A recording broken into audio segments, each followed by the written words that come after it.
Ladies and gentlemen, welcome back to another episode of the Apex F1 podcast. It is me, yours truly, Paul. I'll be steering this ship, hopefully in the right direction, but I don't do it alone. I do it with two really good friends. Josh, how are you doing today? Doing good, buddy. How are you? Fucking living the dream. Sorry, I'm cussing already early. This He's beautiful excited weather for out no here. reason. Dude, I'm always excited to talk to you two nerds.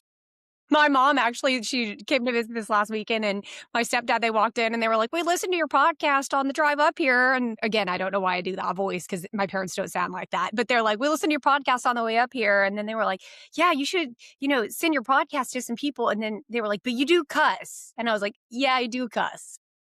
Hey, it I'm an just adult. comes Sorry. with it. It comes with it. I feel like it adds the extra spice to whatever we're talking about. And granted, when I post it for the YouTube, I do select, no, this is not made for children. So Let's be we've honest. made the disclaimers. Let's be honest. Children are saying worse things than we are on this podcast. Absolutely. No doubt. They hear far worse. Absolutely. But the young lady in the middle with the potty mouth, that is Meredith. Meredith, how are you doing today? Your sailor reporting for duty as you steer Yes. this ship, Paul. I'm fantastic. Happy to be on. Happy to be talking about F1 and all the fun things happening in motorsport with y'all today. Absolutely. It was a long week off that we had between F1 races, but we're back. It is back in a few days.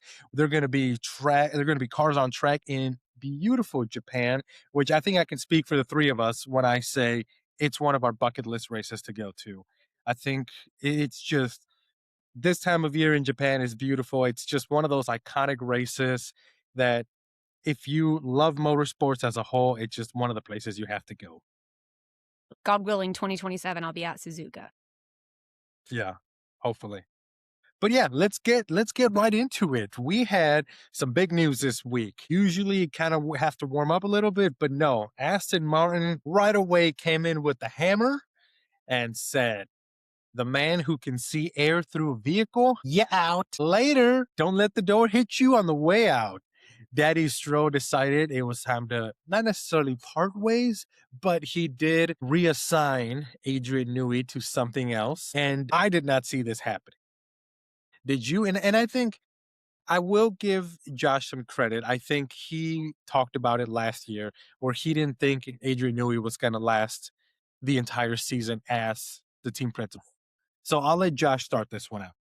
Well, back when I made that particular prediction, I was more so thinking that he would be a placeholder, right? That another name would come along that they would pick up, and since Newey was as a part owner of the team, that he was just a convenient person to have kind of take that role for the first few weeks of the season.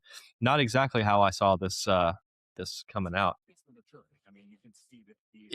I'm surprised by the move. Quite frankly, I'm very surprised.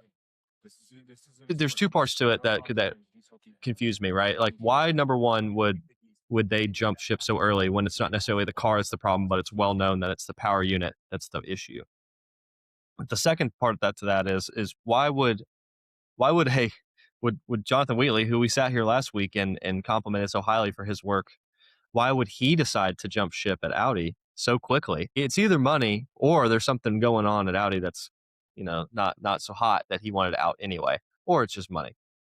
But I was just very surprised to see that news from both sides of that. I'm surprised that Newey was reassigned to I believe his previous role, and I'm also surprised to see that Jonathan would jump ship so quickly at a team that seemed to have given him the keys to the castle.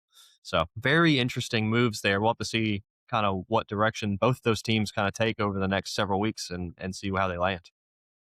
Meredith?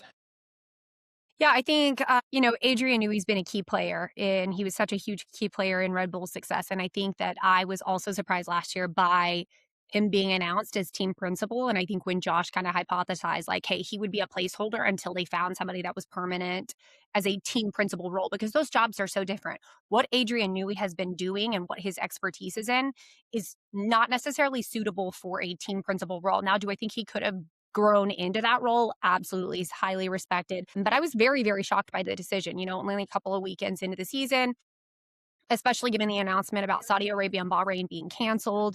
with so many other changes happening at once, I am surprised at the timing of this decision.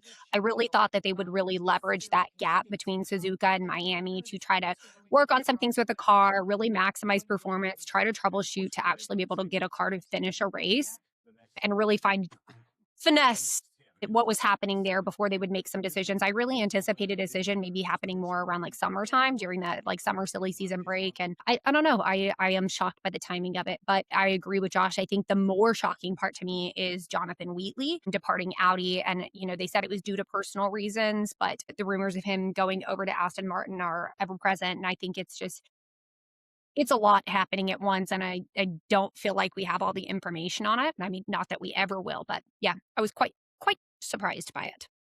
Quite. Josh brings up a good point. It's a power unit issue with Aston Martin. So what can Jonathan Wheatley at the helm do differently that Adrian Newey wasn't doing? Yeah, Or I is don't it know. necessarily that they think he can do anything differently? Or is it that they realize that they are in such a massive deficit, not having a true team principal, coaching drivers, leading team culture, which is very much what we were complimenting Wheatley on already. The team culture he was building at Audi, the support, right? Maybe this isn't about them having an expectation that Jonathan Wheatley is going to be able to come in and change things from a power unit perspective, and more about them realizing they had a larger deficit to overcome in needing a strong team principal. And they felt like Jonathan Wheatley would fit the bill there. And, money talks. And Wheatley probably saw an opportunity to make that move and go with a team that ultimately has all the resources, unlimited funding and potential. And if they can get a power unit issue figured out, then would they have all the right pieces to be able to come back later in the season and ultimately be able to compete? Maybe that was their thought process. It very well could be. Maybe.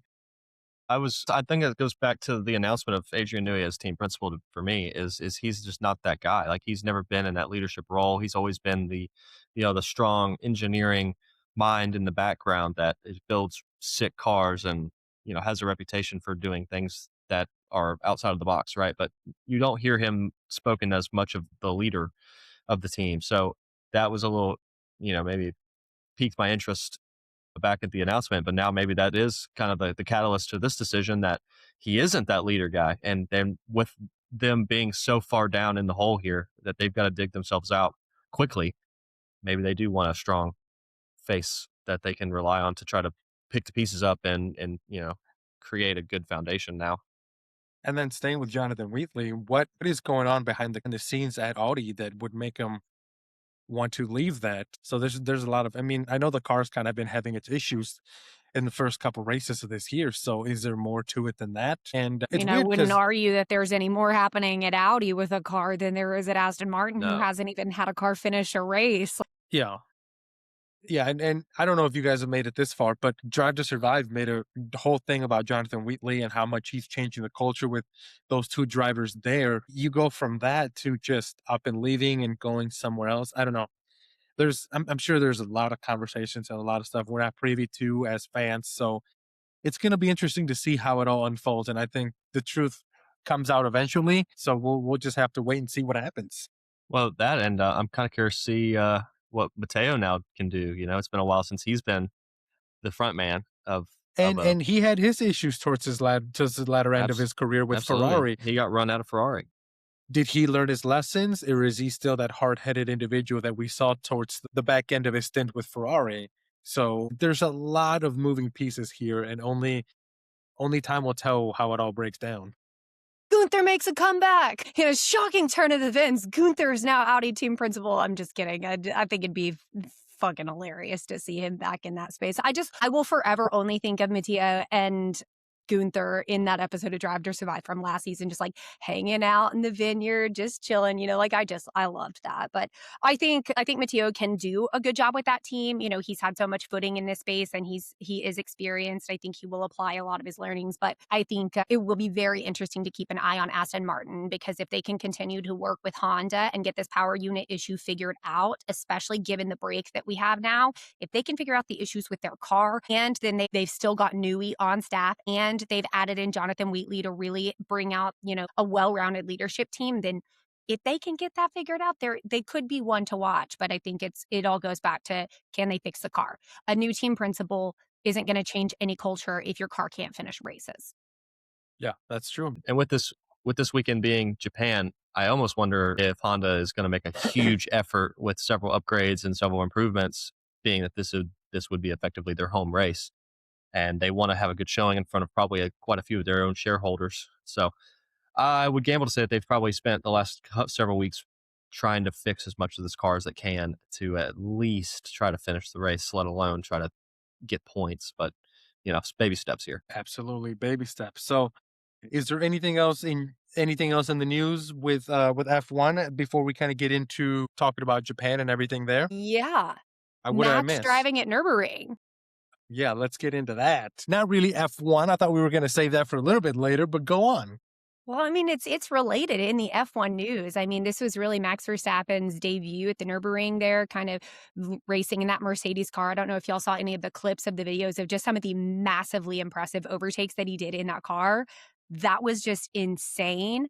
Such a dominant victory. They got the pole position and they converted it to a win, to ultimately be stripped of that title and disqualified for using Cheaters. too many Cheaters. sets of tires. The mistake happened during qualifying. So I think that was really interesting to hear. And I mean, I hated it for Max because it was such a dominant, incredible race and very impressive. We had turned it on and we're watching some of it the other morning, and I was just like, this is impressive. He did absolutely fantastic. And I think, if anything, it shows that he really is trying to maybe not build his exit plan, but pad his resume to really just continue to pursue the other things he's passionate about. And so what a bummer for him to show such a dominant force and then, nope, disqualified because of a tire strategy. I think if we continue to see the Ferrari struggle in the way that it is, and I think if we continue to see Max unhappy with the new regulations the way he is, I see him leaving in the next Do you couple mean years. Red Bull struggle? What did I say? You Ferrari. said Ferrari. Sorry, I meant Red Bull. I was like, Whoa, we are I was not like, steering this don't you ship put in the that evil right on me, di- Ricky I was Bobby? going to say, whoa, where does those two things We have are- to do with each other? We are not steering the ship in the right direction. Yes, Max is so mad that Ferrari isn't doing well. So yeah, I think we're seeing the latter end of Max's career. I think he's shown interest in other things, and I think he would totally kick ass in endurance racing, and that. And yeah, Well, there's a rumor I saw that apparently Max and Sebastian have discussed creating a super team and potentially including Fernando as part of That would a be like a Le Mans team or a Daytona team. So I don't know what they would drive, but I'm sure any manufacturer would give them any car that they wanted to put that team together. So that would be Could you really neat to imagine- see. I couldn't imagine. That would be so cool to see. That would be your team. Those are your three drivers. God. 3 world champions and That's that like would be the incredible. previous Yeah. Le Mans winner. Well, I would imagine that the relationship between, Max and Ford Racing is developing. So, like, there could be a potential there for the connectivity with Ford Racing. Red Bull Racing sponsorship will continue through. I mean, a lot of the Verstappen.com racing teams and stuff like Yeah, that are sponsored It's by no Red Bull. longer No the Team longer? Redline either. Everything is now Verstappen Racing. There's no longer Team But the Redline. Verstappen racing car this weekend in an SL2 was a Red Bull Racing car. It was a It Red was. Bull sponsored car. Well, I was talking about Max's his own brand, the Verstappen.com and Team Redline. Oh, It so is he now parted ways all with them. But even this well, weekend, he it was did- he just- sponsored by Red Bull. he put it all together. So Project Redline is just now Verstappen Racing. Interesting. I think you're right though. Like any manufacturer, any sponsor would be absolutely thrilled to support that lineup.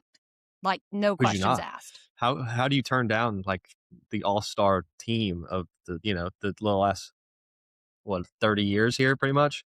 Right.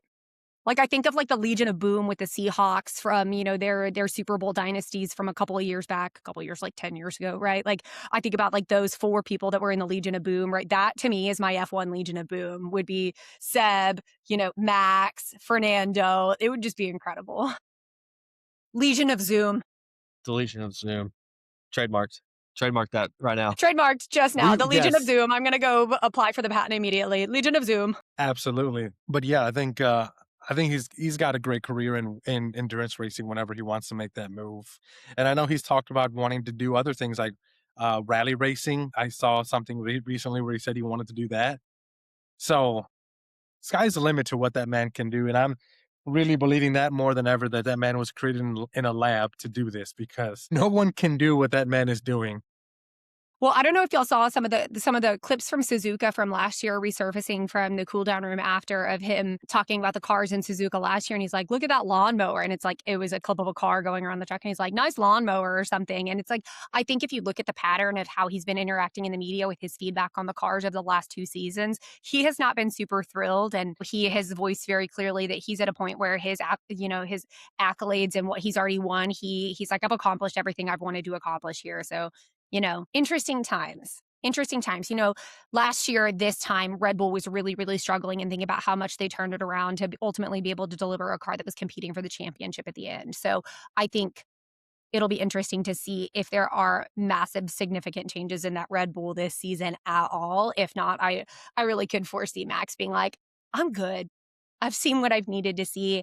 I want my time to be with my family and to go pursue a hobby that brings me a lot of joy, and that is racing other avenues. What was the big line at the end of last year when he was looking at the trophy, the world championship? He's like, dude, I got 4 of those at home. So I've done what I've said I was gonna do. So yeah, good for him. But getting back to Japan, the livery that Haas came out with the Godzilla, Killing it. Meredith, Killing it. take it away. The floor is yours. Yeah, okay. Y'all already know that Haas had won the initial livery for me, like a livery of the season, no doubt. The thing that I look forward to the most, though, is like the V-Carb special liveries. I think V-Carb special liveries do fantastic. Suzuka and Miami never disappoint. So the V-Carb livery is fantastic, and this is no hate to V-Carb. That Godzilla livery on the Haas, the hype videos ahead of it, just absolutely impeccable. What an incredible out of the box thought. I'm a Godzilla fan. So this for me is just like a absolute knockout of the park. Hi, Beal. Hi, Beal. Hi, bud. Yeah. Puppy. Yeah, I mean, I love it so freaking much. I was already dying over the hats, the blue with the blue cherry blossoms. I already so obsessed with that. And then to have a Godzilla livery, I'm like, no, I didn't want cherry blossom merch. I want Godzilla Haas merch. Be sick. So I have to ask, where did the collab between Godzilla and Haas come in? The I mean, partnership. because I know you always think like Godzilla in Japan, but is there a Godzilla movie coming out that I don't know about, or They partnered with the film studio that created Godzilla. I don't know. okay, They just Which they is sponsored based for them. in Japan. okay, Yeah. yeah, I don't, Just don't know why, but they did. incredible, out of the box, like unique, love it. yeah, I How didn't has know. nobody thought of this before? Yeah, I didn't know if there was a movie or something coming out that I had completely missed. But either way, I'm not complaining. It's a badass looking livery. Super cool. Yeah, and I love the V-Carb one too, and I love the thing that I will say about the way that Red Bull and V-Carb do their livery reveals is that it's always an expo. So I don't know if y'all saw the stuff on social media about how Red Bull and V-Carb did their livery reveals for this race weekend. They had a surprise like pop-up underground show where it was like a whole production and they had cars like drifting and stuff. Yuki was there. Like, it was very, very cool. So Red Bull does a great production with their livery reveals. But I think in terms of what the livery looks like, I think Haas nailed it more than the Red Bull and V-Carb did. And then I just saw today that Mercedes came out with a special livery for, For the Adidas Y3 merch, the but Wolf. aren't they Yeah. also? Yeah, the wolf. Yeah, that's in collaboration with that Adidas Y3 new merch collection, which was all the Wolf themed. So they're not going to run it for Japan, or are they going to run it in Yeah, Japan? they are. I'm just saying it's all one cohesive media package. They released the new merch, then the livery. I didn't anticipate them doing a livery. I think it looks fantastic. It's essentially just a wolf on that front wing, but the rest of the car pretty much still looks the same. But I like it. But y'all, Toto in that Adidas merch had me feeling some type of way. I was like, okay, Susie, lock it down, Now, girl. now I see why you're with the man. Get it, girl. Yeah, like I know Toto's giving real big daddy vibes, like Pedro Pascal kind of vibes to a lot of female fans. I haven't ever seen it. That Adidas post, I was like, okay, I see it now, ladies. I see what you've been looking at.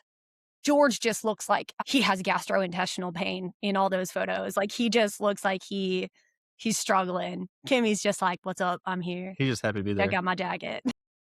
Yeah, that whole dynamic between those three, it's going to be interesting to see how it unfolds, because I know Toto hasn't come out and said it, and he never will, but he favors Kimmy over No doubt. George. And I think No George doubt. feels like the redheaded stepchild. Just look, Daddy, I'm doing great. And he's like, great, cool. But look at what Kimmy did. Did y'all watch Succession on HBO? Okay, you gotta watch it.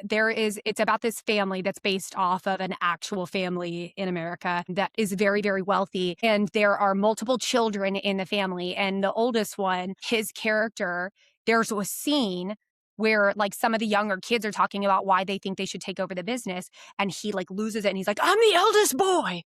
I'm the eldest boy. And like that is what George Russell is giving to me right now of I am the eldest boy. I'm the eldest Roy. Like it's it's going to be interesting because if Kimmy continues to deliver the way he is, it's very, very clear that Toto is like, this is my golden child. Hmm. Absolutely. I mean, It doesn't take anything away from the incredible driver George has become and what a phenomenal leader I think he is. But I think to me, it is clear that Toto is very heavily investing in Kimmy to be the future of Mercedes. absolutely. All right. Is there anything else? Oh, you know what? Before we get into predictions, let's give the floor to Josh. Josh, this is your moment to shine. This is in your wheelhouse. Give us a Japan nerd talk. Give us all the track information. Give it to us. That should be a segment right here, Josh's nerd talk. Nerd talk. So why did I just picture rainbow word art? So the difficult thing is like I used to have like all the DRS zones memorized and things like that, but now even like up to the race weekend, they adjust the different zones that are available for the straight mode as well as the overtaking modes and where the timing line is. So like even I believe it was last race and maybe in China, they adjusted it like between practice and qualifying. It's completely not something I can sit here and talk about because I don't even know where it's going to be or if it's going to stay that way. And we can't really talk about tires because the new tire system, these new tires are a little bit more, they seem to be a little better with degradation. They seem to degrade a little more evenly Yeah. as opposed to what we had previously. So it's a little hard to sit here and try to talk a strategy either because this is a new car, new tire. We can look at last year's stuff, but only for very bare minimum timing wise. So we'll talk the track itself. It's super fun. I love this track. It's so much fun to drive on the simulator. It's so much fun to watch. It's got some very good views, like especially now that they've moved it back into the spring where it's just cherry blossoms all over the place. It's such a cool track. The Japanese fans absolutely love Suzuka. Suzuka's got so much great history with, the battles between Senna and Prost and, just Schumacher. Some of this really, really cool moments in Formula One history have happened in Suzuka. What a cool place to be. In Japan, they love Formula One. They love motorsport. They have such a good car culture. So they really show out and they represent so well. I'm really excited for this weekend. I just love this. I love Suzuka. It's one of my favorite tracks on the calendar. I think you guys probably agree with me. That's definitely the bucket list. It's the one that everybody would love to go to one day. It's because it's got a good mix of like low speed corners and high speed corners. So we're really going to get to see a good mix between the two. There's a couple good hairpins, but there's also 130R, super fast left-hander in the third sector that, famously Alonso overtook Schumacher and said that he knew he was going to check up because he had kids at home. That quote comes from that corner. So I didn't realize that was from Suzuka. I love that. Yep. So that's the quote from 130R because it's at least in the previous iterations of the car, it's wide open, full speed. No, you do not have to lift at all, and it's a pretty good hard left banks. What a cool corner. If people do, and we haven't seen overtakes there in a while since it's, been the new or the old regulation, that we very well could see overtakes at 130R this time around, which is just absolutely nuts. Yeah, The- the- I think one of the things I'm excited about for Suzuka this year is like, yeah, Suzuka's always a cool track and the drivers love it. But I think one thing I'm excited about for this new series of regulations, it's a little bit more of a narrow track. There's not a ton of runoff. Like it's Mhm. it's going to be tight. And so with how many overtakes and how competitive things have been, especially between the Ferraris and the Mercedes, I am really excited to see some of these on-track battles at a track where there's not a lot of room for error. I mean, there And it- really isn't And that here. track is so racy. It's so much fun. Yeah. It typically has led in the past to very, very good racing. And I think this is going to be a place that these cars can kind of show their true attitude towards being racy. So that'll be fun. I really And- hope Liam Lawson sends it on someone here. Yeah, Checo. Yeah. Who else? So- Who else would he do? Absolutely. So it looks like it's going to rain there on Thursday, and then it's going to be cloudy and in the 60s for the race day in Suzuka. It's going to be Perfect. fun. Won't be too warm. Yeah, and- Tires won't degrade. We could see some soft runners. And That'll last be year, good. it didn't really give us a lot of great racing just because of how lame those cars were. So hopefully we get some badass racing this go around. Absolutely could. All right. Let's get into it. Let's get into the meat and potatoes. Let's get into their predictions and what we think is going to happen. Meredith, before we do that, can you update us on the points that we have right now? Yes, current points total. Josh has 2, Paul has 1, and I have 2. So still very close early in the season. All right. With that being said, Josh, because you're in the lead with 2 or tied with the lead with tied. 2. Yeah. I'll let you go first. What is your I think Josh gets to go first because he's at 2 and he didn't even get China predictions in. So I feel he is in the lead. Meredith, I think you and I need to collude to defeat him because how We're is he gonna rig winning? it. Yeah, we need to rig this system against him because he's just too good at the game that I created. All right. I'm going to go with a super controversial podium of Kimi Antonelli, George Russell, and Lewis Hamilton. Okay, really, It's not. really digging deep for that one. Yeah, really having to dig deep and kind of go way out of the box for that one. But Okay. Mercedes is going to maintain their strength.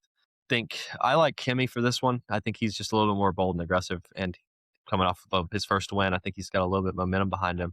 Now, that could mean that George is going to drive angry, and I don't know if that really will work out for him. So we'll see. And I think Lewis riding pretty high. He's got his new boo thing. He's got a podium. He's feeling it. He's got a lot of experience here at Suzuka. I like Lewis. Okay, what you got for your shocker prediction? All right, shocker predictions. Let's see. I'm going to say that. This is why I like our new points deal, because in the past I would have said Aston Martin finishes the race. However, if they weren't to finish the race, I'd lose points. So I'm not going to select that. I'm going to say that this is tough. All right. We'll come back to Josh while he thinks about his shocker prediction. No, I want to pick a 5, good 4, 3, 2, 1, go. one. No Williams in the points. Okay. No points for the Williams. Sorry. James Sorry, Vowles Paul. is I just already having a realized rough you're show. wearing the hat. Sorry. You're gonna have to say like Williams double points or something. Really just balance it out. Yeah, absolutely. All right, Meredith, let's go with you. What do we think is going to happen? Okay, so Josh, you actually said a point that was a deciding factor in my podium. So my podium is George, Lewis, Charles. Okay. My point is Kimmy's coming off his first win. He is riding a high. George is going to drive extremely aggressive because he wants to maintain that role as lead driver. He wants to show his dominance. He wants to show that he's the eldest boy. So that is why I thought George was going to take it. I was also wondering if Kimi might get a little bit of the yips coming after the first win. So I didn't know. And I thought with how the Ferraris have been doing lately and with how narrow this track is, the Ferraris have always been very, very close. Always the last 2 races. The Ferraris have been very, very close behind the Mercedes, and there's always kind of been a sandwich there. And I think if the Ferraris can overtake Kimi, I could see a double Ferrari podium here. So there it is. George, Lewis, Charles for my podium. And I got to give it to Gajira. Double Haas points. Ooh, I like it. That's mine. Okay. All right. A lot of faith in Ocon with his 10-second penalties, but that's fine. Do whatever. Don't rain on my parade, Josh. Hey, I'm just saying, it's your choice. It is. These are your picks. You can live with them. He's like, I'm still winning, losers. 10-second penalty to Ocon was like a whole meme, and it's coming back, and I think it's hilarious. Hey, he owned up to his mistake. He's a changed man. He did. Yeah, he real changed. All right, I am going to go with George in first, Charles in second, and Kimi in third. And my shocker prediction is both McLarens are going to be in the points. Got a lot of faith in McLaren's finishing races. You do. He's got to do something. Okay. They can't even start races. What do you mean by finishing them? What's that? I said they can't even start races. What do you mean finishing them? They are going to turn over a new leaf right now. You should have just said Oscar Piastri will complete a lap. I need it. Oscar What's Piastri that? My to sister complete doesn't one listen lap. to podcasts, so I can say this. I got my nephew a McLaren car, a little drivable McLaren car for his birthday. His birthday party is this weekend. It's the first birthday party I have not been able to attend. Oh, guess what the theme is? Racing cars. Formula One, Monaco Grand 3. The It's gonna be- one birthday party I haven't been able to attend, and he's got the Monaco Grand 3. So since I don't get to be there for the Monaco Grand 3, which I sent my mother home with excellent clothing for, I am going to top all of her birthday gifts and he is getting a McLaren car. So he gets to drive around in his McLaren car. They get to remote control it because he is only turning 3. But then once he gets a little older, it's like a 3 to 6-year-old car. And then he'll be able to drive it himself. I hope he likes my present more than anyone else's since I don't get to be there for the birthday party that would be my theme. Absolutely. Nice. They're colluding against you on this one. I'm They are. They're believing that. conspiring. Absolutely. All right. I like So this podium. Paul, I love that you went last because it was kind of like the split decision. Your podium is kind of the combination, the hybrid of me and Josh's. So I really, really like this podium for us. I can't wait to see how it works out. I hope it works out because my 1 point is all alone by itself. It needs friends. All by myself. Hey, Absolutely. but you know what? We've made it 32 minutes into recording and you have not yet once pimped yourself out to another podcast yet. So I'd call Hey, this progress for us. This is good. I didn't want to continue to use that bit, but yes, if anybody's out there looking for a new host or a co-host, I'm always willing to hear you out. Cracking me up. All right. Any last final thoughts on Japan and Formula One before we move on to something else? None by me. It's going to be a good one. Let's get into it. I don't know much about this world, but Josh is getting into it. Josh, tell us everything about IMSA and what we missed. Well, good weather. Sebring is in Florida. So that was always kind of iffy, just like we saw, there was no fog. Thank God. We actually got to see some more racing than I think we got in total at the 24th Daytona. So that was always a bonus. Pretty uneventful through the beginning of the race. I will say that it was good, clean racing through most of the beginning. And then it got kind of dicey at the end. And a lot of teams that had some really good gaps at the end there, they got them taken away by red flags or yellow flags. So there was pretty much a sprint to the finish, which was always, that's fun. Especially in Wasn't there a yellow flag 15 minutes before the end of the race? Of course there was. Why not? Backed everybody up. Backed everybody up, made it a full sprint, which of course now everybody's going to play aggressive because what do you got to lose? So that it was a good finish. What was it? The number was it the 7? Mare, I'm bad with the numbers. The Felipe Nasser, the Porsche Penske, got the win overall. 12 hours and a second and a half. I think there was a second half margin between the two, which is impressive, being that there was only a 15-minute window for them to race at the end. He inked out a second and a half margin and took the victory. But Sebring is a really cool track to watch. It's so bumpy. Just watching the cars kind of, I don't know what's the word. I'm like, how do they not take flight? I don't know how they maintain so much traction that they do. Because even in the onboards, the car looks like it's just slipping every time it hits a bump. It's like how do you maintain it's like that? Air hockey almost. It's wild. And then watching it from outside the car, it's even worse because it's like the whole back end is sliding. It's out. That's a crazy track. What a cool race. I would like to push the 12 hours of the Sebring drift. Let's fuse Suzuka and Sebring into one and have the 12 hours of the Sebring drift. It would only take 3,800 tire sets to pull that one off, burning them things down so much. Really great for the environment. Yeah, really good. Yeah, I always forget how long of a circuit that is too. It's a long one. So is it Sebring or Sebring? I don't know how to say it. Sebring. You're Sebring. I like how Paul chimed in. He didn't even watch it. No, I didn't watch. Sorry, I turned off my mic. No, I didn't watch it. I tried to. I'm really trying hard to get into it, but my ADHD brain does not allow me to sit there and focus because you got to pick one team. Yes, but there's 4 different categories. Pick one. Endless amounts of drivers. And then the TV camera doesn't show the one I'm trying to follow. And I'm just confused. My ADD brain won't allow me to concentrate. I'm trying, guys. I'm really trying. It's okay that it's not for you. I think that's the reasons you just described that bother you are the reasons that I like it because I can check in and out of it. There's a lot of opportunity. I watched some in the morning, but then, I wanted to watch basketball all day and then, be able to check back in on updates. So I think that's what I appreciate about it is that if you have one particular team or one particular driver that you want to follow during it, you can just tune in for that stint. So I think for me, I appreciate it because there's so much more opportunity. At no point am I ever going to sit down and watch 12 hours straight of that race. I'm just being real. That's not me. I don't have the attention span for that. But I think that's why I like it because it gives so much more opportunity to jump in and out of it. I still would love if we set up a plan to go to Daytona, the 24 Daytona. I still think it'd be cool to go to it live. And maybe being there live will kind of spark me in the right direction and being more. See, and that's how we felt about going to the Lone Star Le Mans 2 years ago. I was like, I love this. Like, I like I this. love this. I never want to go home because I felt that way, like, and then the Lone Star Le Mans only 6 hours, but having the ability to, be there, watch it, go in, hang out, watch stuff on TV, eat, drink, move around, it's just a lot more than feeling like if you step away, you're going to miss something massive, Yeah.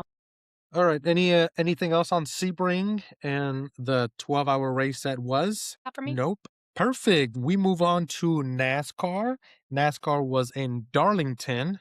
God, I And love Darlington. it was a great race. It was a lot of excitement, a lot of fun. Can anybody stop this 2311 team? Because they are on a tear. Tyler Reddick wins his 4th race this year. Man, that car is good. Is NASCAR Only rigged? one of 3 drivers to ever do so.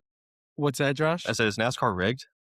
Listen, they're Because the they win a court case and all of a sudden now they're winning every single race. So listen. if the this was any other conspir- series, we'd be like, and you're not the only one. The internet is blowing up with conspiracy theories on how good this team is and is NASCAR letting them win because of Michael Jordan exposing them. So, hey, you're not completely out of it. The internet is very loud when it comes to that world. I just got to say that, yes, from the outside looking in, I absolutely could see that being the perception. But watching all of those races this season so far and watching how absolutely close and competitive it is the entire race, like that, it was insane.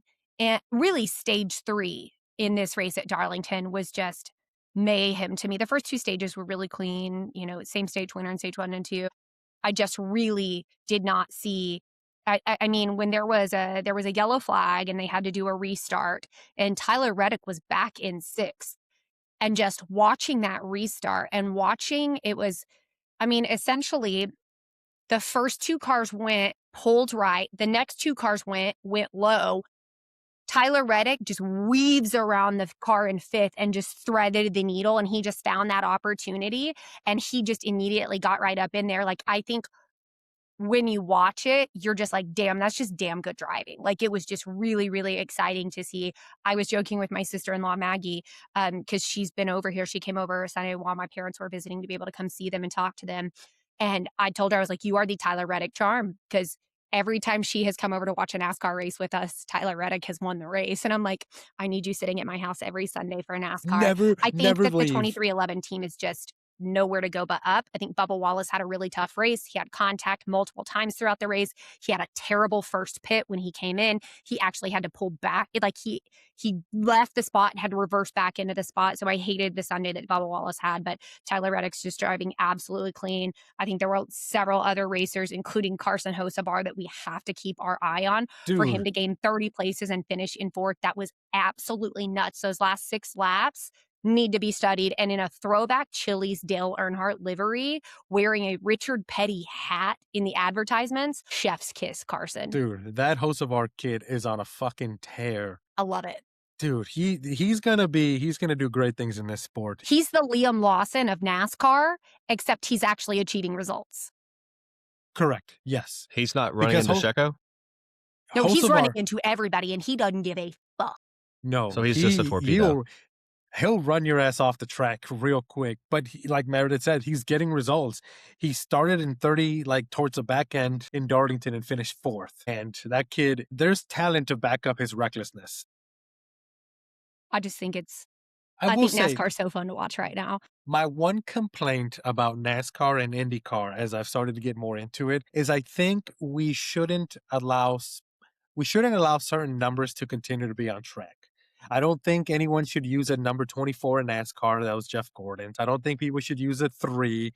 I don't think David Malukas should use. Fucking basketball number. Like a ham in the rafters. You need to, I don't think David Malukas should race a number 12, because I think 12, synonymous with willpower. Yeah, I think agreed. there's certain numbers that just need to stay with the drivers. Like 44 will always be synonymous with Lewis Hamilton in Formula One. The 11 will always be synonymous with Checo. The 77 with Valtteri Bottas. I don't want another See, I driver. think when you say 11, I think of Denny Hamlin. Fair enough, but in Formula One and 11 for Denny Hamlin, there are certain numbers that just should stay with the drivers. I don't think anyone else should drive the number 3 car, because that's Earnhardt. I mean, it's almost a little different though because he died. Yeah. If he didn't die, would you feel that way? Because he was still a But great did you driver. die? But did you Did you die? die? It's like the 24. Jeff Gordon, you was 24. So Well, I maybe don't, William Byron is the next Jeff Gordon. Who are you to say that, Paul? Don't you put that evil on Will Byron. He ladies and had a gentlemen, contention for that championship last year, and don't you deny that. no, I'm not denying it. I'm just like, as a whole, I would love numbers to stick with drivers throughout their I career. get that. I get Because I that. have an IndyCar hat that's signed by Will Power, and it's got, he put 12 on it. Now it's like, you're not a 12 anymore. Yeah, what is he, like 28 now? I don't know. Yeah, I think he's a 28 now. It's stupid now. I don't know. The other driver, let's talk about get back to the race. The other driver that I thought really, really, really executed well this weekend was Chase Elliott. I mean, like I thought he had a chance to win that race.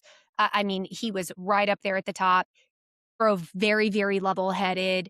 I mean, other than if it weren't for Tyler Reddick being an absolute just total anomaly out there on track this weekend, I think Chase Elliott had a really good run at it. Ryan F. and Blaney always up in the mix, and I love to see that. But I mean, for the majority of the race, I thought it was going to be between Ryan Blaney and Chase Elliott, and so it was really cool to see them battle it out and swap the lead of the lap so many times. I thought that was a lot of fun to watch. I mean, Well, Chase hell, Elliott's always really strong, but he's not as huge of a big outspoken personality. So I think that he's a little bit not like less well known, but he's not one of the people that are kind of like the face of NASCAR, but I really like him. I really do like him. well, hell, Brad Keselowski had a great day. He Yeah, led almost the entire race and just didn't quite have the car towards the couldn't pull latter it end in of at the the end. race, but he was another one that I thought was gonna win that one for sure. And just He needs to sue NASCAR for the driver photo they use of him. he's like he's Yeah, got like that he double looks chin going yeah, he on. looks 3 times the size that he is, and when my mom was watching the race, she was like, "Wow, Brad Keselowski's really changed." And I was like, "Yeah, that's just a really unflattering photo, I think." And then after when they were interviewing him, my mom was like, "Okay, that's more the Brad I remember." I'm like, "Yeah, no, that's just a real bad driver photo." It's almost as bad as the Will Power one in NASCAR. Will Power always looks surprised when he gets his picture taken. Yeah, it's like, dude, we couldn't have taken a better picture. That's all I'm saying. It reminds me of high school yearbook and the picture day when they just took whatever you were just done, and it didn't matter what you look like. They just that's what they're Uh, gonna put all over the world to see. hey, speaking of Will Power, did you see the Pato Will Power meetup in the Lucchese store? I was not expecting that crossover. Andretti was in the Lucchese store getting the guy's boots, and Will Power was in there picking out his boots. And Pato came in and went over, and Andretti posted the video of Pato coming into the Lucchese store. And he's like, "What are you guys doing here?" And he goes over to Will and he like wants to see the boots that Will picked. And Will was like, "Do you like them? What do you think?" And Pato's like, "Yeah, man, those are sick. I brought mine from home." And he's like, "Yeah, I felt like you'd like these." I thought it was a real cool crossover. No, I'm gonna have to go look into that one. It's probably still on my Instagram story. You know me, anything Will Power or Pato. Repost.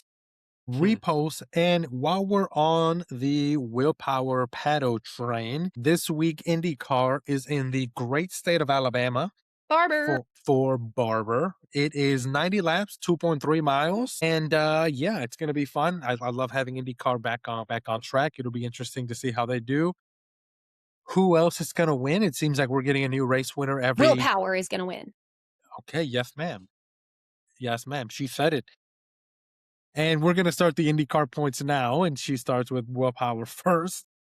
I will not take a deduction on the point system. Let me throw that out there. I will not. I do love Barber though. What's cool about when you fly into Birmingham, Alabama, right when you land in the airport, they have they essentially down at baggage claim. It's essentially a museum down there. They've got old cars, they've got old fire suits, they've got gloves, they've got tons of stuff signed by drivers. And then when you're driving, because I have a customer that's in Tuscaloosa, so I fly into Birmingham and drive over to Tuscaloosa. And when you drive past, you pass I mean, and it's just massive out there and it's cool. But I would absolutely love to go out to that Barber Speedway and do the museum and stuff that's out there. But it's really cool. And I just like think I had no idea flying into Birmingham that they were going to have like essentially a little museum. Like they even have a car that's up like sideways mounted in the windows, which I think is a super cool thing when you're flying into Birmingham. Yeah, I got nothing else to add. Yeah, so hopefully it's gonna be a great weekend in Barber. And did we talk about the Freedom 250 and the track layout? No. Let's save that for one of our episodes during off season or during Done. during that break. Done. You can do a Well, full rundown in yeah. April when there's a So break because they I think that finally is. I think, and I think that could be like a whole episode in and of itself because the track layout, the merch they've designed, how they're setting up the event, how quickly they're turning it around, like especially in comparison to how F1 is turning events around. Like I don't know if y'all saw the post about the Madring and the Not current much. status 173 days out from the Madring. Like, right, we're talking about tight timelines here and the comparison of what it takes to set up races in new places and how quickly this Freedom 250 thing came up and it being a street race. I think that would be really good. And I hope they can take some really great notes from Arlington, from the Arlington Grand Prix being such a successful, smooth street race. wait. Is the F1 track in Madrid still not ready to go? God, no. Not even close. And when is that race? 170 days, Damn. yeah. And when we say not even close, are we talking about like I mean, like we still need everything to is put like cement down? it's steel girders. It's like the trusses are up and that's it Damn, for like the superstructures. Yeah. man. That's now. Is this going to be is this going to be a street track or is this going to be like a No, it's a set track. circuit? It's a circuit. Wow. And they have what's the holdup? Does anybody know? Siestas. Great homework. This siestas. Are you saying we're all lazy people? Siestas and sangrias. You're not Spanish. It's all the same thing. It's all literally Spanish not. heritage. No, you don't use vosotros, sir. So until you start throwing around some vosotros up in this podcast, you don't get to call yourself Spanish. And on breaking news, we are going to start a Spanish version of the Apex F1 podcast. Honestly, I could chop my way through it. So I'm looking for two co-hosts that are bilingual that we can totally do this with. And it's going There to it be is. nothing. We knew it would happen. And it's He's going to be pimping himself nothing. out. It's going to be nothing but vosotros tenses the entire podcast. Please tell me y'all have seen the social media lady that impersonates, which I don't know why it's such a universal experience, the white Spanish teacher. And No. oh my gosh, I've got to send it to you guys. It's like, I thought it was just me. I had a white redheaded lady that taught my Spanish class and she accentuated everything she would say.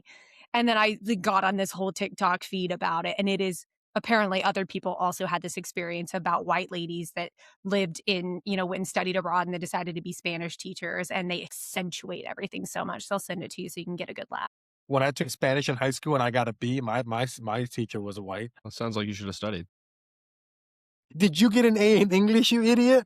Yeah, I did. As a matter I of don't want to fact. rub it in, but I definitely got A's in Spanish for 5 years. And then All right, I we're also got A's in Spanish in college, Paul. So We're shutting this podcast down. It's done. This is stupid. I will say one of my most memorable days in college was I had interviewed for a director position for a student organization that I was in, and I didn't get it. And the night I found out was May 1st. So, of course, I called my best friend Lizzie, and I'm like, we got to go to the bar. We're getting drunk. I didn't get this director position. We're going out. We're partying. And so we party, and then I have Spanish class the next morning. Definitely still drunk. And I definitely took a margarita to class in my coffee mug. And I absolutely straight up wore a sombrero to class on Cinco de Mayo. Highly offensive. That's But not looking cultural back, appropriation at a all. quintessential college experience that I now look back on. And I'm like, Jesus, Mary and Joseph, nobody thought to be like, what the F are you doing? And I clearly didn't have a thought to think that. But, it builds was character. Cinco de Mayo. It's fine. If there's It a was day to May do it. Well, yeah, that's fair. We've learned. If there's one It's day the to do only it, class I fine. went to that day, that's for sure. It's like, And it's like in norm- having a barbecue on 4th of July. It's just part of it. Yeah, I have to. I was one of It's- those things where I wouldn't have gone, but it was like if I missed one more class, I was going to get a grade letter drop, and I just couldn't do it. Yeah, you gotta go. It's like last week. We're all Irish. Hey, I wasn't. I straight up thought we were all wearing black on the podcast last week, and then Josh is like, "No, I was wearing green. It was St. Patrick's Day." It was. I didn't even know. I didn't have a green beer or anything. No, I didn't me wear neither. green the entire day. Whatever. That's my favorite holiday. My favorite drinking holiday. I'll say that. It's not my favorite holiday. White people. White people. Would See, and you- mine's like drinking? Yeah, I mean, who doesn't? football season. I'm like, kick off of football season equals my favorite drinking days. And in normal Apex F1 podcast, this podcast has gone off the rails. Now we're talking. Well, now we're we went talking. from ship analogies at the beginning to now we're a train and we're off the rails. So you got to pick one analogy. Yeah, we've hit rough seas. How about that? choppy waters. It's a little rough out here. All right. Any last final thoughts on motorsports, racing, anything we want to talk about, anything that we miss? Nothing else Nope. that wouldn't take us down a 15-minute rabbit hole. Absolutely. And we can talk more. Let's talk more conspiracy theories while we're here. My mom thinks the world is ending. Who killed JFK? Let's get into that. No, my mom is kind of doomsdaying right now. Like, she told me they're putting a well in, and she thinks that, in the next 3 years that they're going to just be entire global nuclear missile attacks. And she was like, we need to have a family plan. And I'm like, I'm just going to keep living my life. And she was like, I'd be worried about going to California right now because, if they bomb California, I'm going to Pebble Beach. If I go out getting bombed at Pebble Beach, at least I went out looking at a sunset. It's a nice place to go, That's though. best case scenario. I don't want to live in a post-missile world. No, I Bomb hope I me. get smoked. Yeah, I'm out. Eviscerate me. Yeah. Let me not have an afterlife. Yeah, I'm not. Unless you're golfing a good round, and then maybe they could wait a little bit to No. bomb you. No, it's No. fine. If you're End it going on on a a high high, note. yeah, Not even you're a chance to miss that par putt. You're doing good. You just going out. Yeah. Fair enough. Bomb that drive and bomb this fairway. We're done. And while we're getting ready for the world to go to hell, let's just enjoy motorsports. This is a great That's time of year. right. Opening day of baseball starts on Thursday. March Yep. Madness is in full swing. Go My Vols. bracket has gone to hell really quick. There's not a single bracket left that's intact. No, I had Wisconsin. Oh, I had no. them, That was your Go first. Badgers. That was I had them at least beating High Point. Where is High Point? That's not even a real school, Josh. It's not Wait, real. North Carolina? the real. I don't know. It's stupid. Yeah, High Point's in North Carolina. Nobody cares. And they lost. My bracket went you to would hell. be amazed to know how much of your furniture and home decor comes based out of High Point, North Carolina. It's one of the biggest furniture showrooms in the world. All right, smartass. Can you just let me be angry for 2 seconds? Yeah, you can always be angry. Thank you. But yes, also don't scuff at baseball. It's American. It's opening day Unless too. it's It's like dollar hot dog night, or I got tickets to a suite where they're going to bring the brownie cart by at the 7th inning stretch. I don't give a fuck about baseball. so. I'd say too if I had the Astros as my home team. Astros Stadium's Duh. actually really sweet. I mean, Yeah, but that weird left field though. you know what? It starts where to. the drinking is. You can it get I mean, that. starts- maybe, but it's like a short porch. I don't know. It's whack. I'm And then starting to they got connect the things. train's Until you cool. come to the stadium, don't knock it. I'm starting to connect things. You're an Astros fan, which is a bunch of cheaters. You're a Max fan, which is a bunch of cheaters. You just don't like winning in a very wholesome way, do you? If you ain't first, you're last. And on that disappointing note, guys, let's just wrap it up for the day. Please follow us on all our social medias. Like, rate, review, share, comment. Tell me what you think. Just put it all out there for us. We try to reply. We'll talk shit about you behind your back if we want. But just please get this podcast out. And we look forward to talking to you guys next week, telling you everything about Martinsville and NASCAR, Barber and IndyCar, Japan and fun, and anything else that our wild ADHD brains can think of. On that note, have a beautiful week, everyone. Take care. We'll talk to you guys soon. Bye.